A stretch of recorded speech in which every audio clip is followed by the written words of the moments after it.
안녕하십니까, 피너스입니다.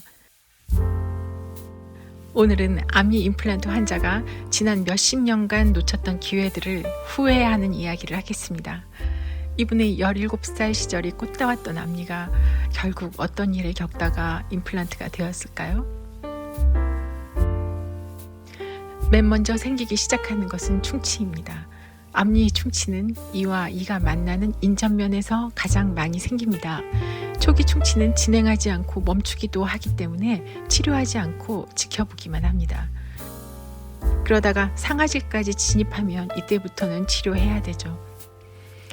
앞니가 처음으로 받는 치료는 보통 레진입니다. 레진 치료를 한번 받고 충치가 정지되면 행운이죠.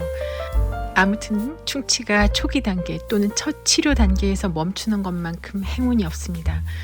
그러나 불행하게도 앞니 충치가 재발된다면 2번, 3번은 레진으로 다시 떼올 수 있습니다. 그러나 충치가 커질수록 충치가 정지되기 어렵습니다. 왜냐하면 우리 입안은 충치가 진행되기에 참 좋은 환경이기 때문입니다. 36.5도 이 따뜻한 침 속에는 많은 양분, 많은 세균의 극락입니다. 충치가 잘 안 멈춰지죠. 결국 더 이상 레진으로는 치료할 수 없는 상태가 됩니다. 이렇게 되면 환자는 치료가 뭔가 의미가 없다 그렇게 느끼기도 합니다. 만약 충치가 멈춰지지 않고 진행해서 결국 신경이 오염되면 그 신경은 죽습니다. 죽은 신경을 그냥 두면 뿌리염증을 일으키기 때문에 신경치료를 해야 합니다.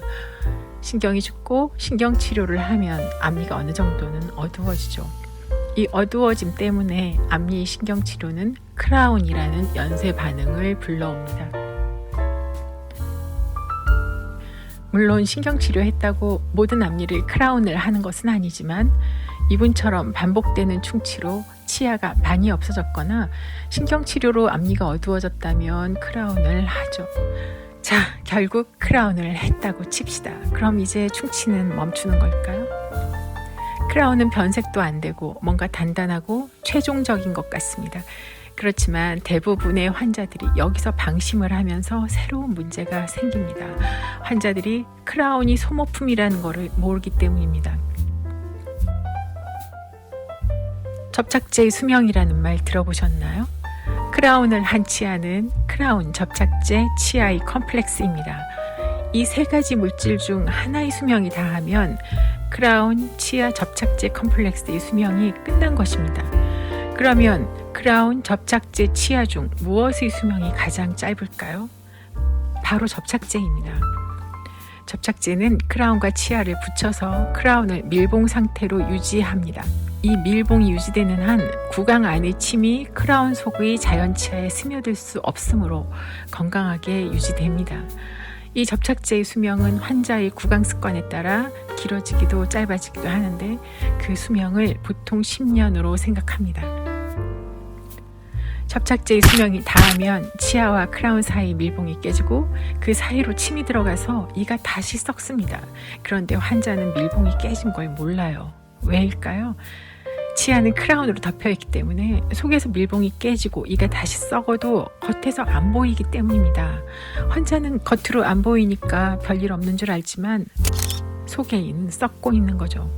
게다가 지르코니아 크라운은 심지어 엑스레이로도 속이 안 보입니다.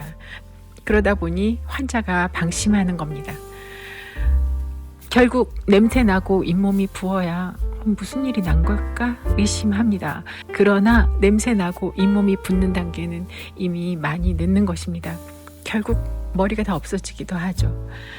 크라운하고 10여 년 마음 편하게 산 대가를 이렇게 치르는 것인가요? 만약 이렇게까지 된다면 이 이들을 살리기가 참 어렵겠네요.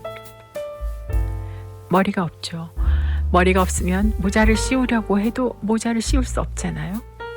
그럴 때 그 이를 살리는 마지막 방법이 기둥입니다. 기둥을 박는 단계는 그 이를 마지막으로 살리는 단계이기 때문에 이 단계부터는 더욱 철저하게 관리해야 합니다. 크라운을 오래 쓰는 것에 대해 말씀드리겠습니다. 환자들은 지르코니아 크라운 같이 불투명한 크라운을 주기적으로 뜯어봐야 한다는 말에 찬성하지 않는 편입니다. 왜 멀쩡한 크라운을 뜯느냐는 것이죠. 그래서 쓰는 데까지 쓰려고 해요 라는 말을 하는데, 쓰는 데까지 쓰는 것은 치아입니까? 크라운입니까? 크라운을 한 이는 자연 치아와 매우 다르다는 것을 인식해야 합니다. 크라운은 소모품일 뿐 당신의 신체 일부가 아닙니다. 크라운을 쓰는 데까지 쓰다가는 자연 치아를 잃습니다. 크라운을 한 이는 당신이 매일 하는 양치질만으로 닦이지 않고 보다 전문적인 관리를 필요로 합니다.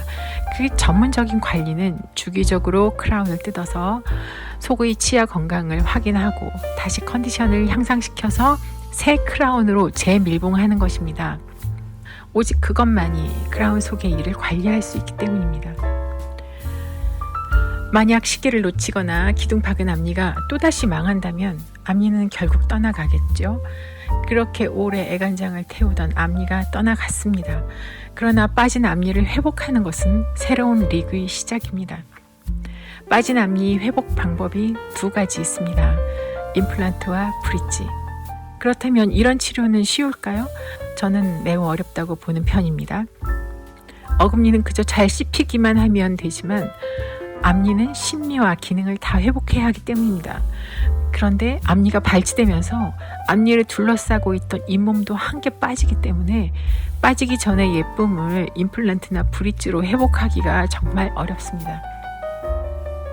원래대로의 회복이 이렇게 어려운지 미리 알았다면 지나간 세월 동안 관리를 열심히 했을 것이라고 대부분이 어글리하게 된 앞니 임플란트 환자가 후회하고 있습니다. 그러니 앞니가 당신을 떠나가지 않도록 좀 노력을 하셔야 됩니다. 다시 정리하자면 레진이 변색되는 것을 단순 변색으로 여겨서 방심하지 않는 것이 첫 번째 기회이고요. 크라운을 한 뒤에는 너무 안심하지 말고 10년 정도마다는 뜯어보는 것이 두 번째 기회입니다. 물론 100년 가까이 사는 긴 인생에서 앞니들이 이런 사이클을 겪다가 소멸해 가는 것은 자연의 섭리이고 받아들여야 될 일이지만 그 속도를 늦춰서 나 자신이 늙어 죽는 속도보다 앞니가 늙는 속도가 더 느렸으면 좋겠습니다. 오늘은 여기까지입니다. 끝까지 들어주셔서 감사합니다.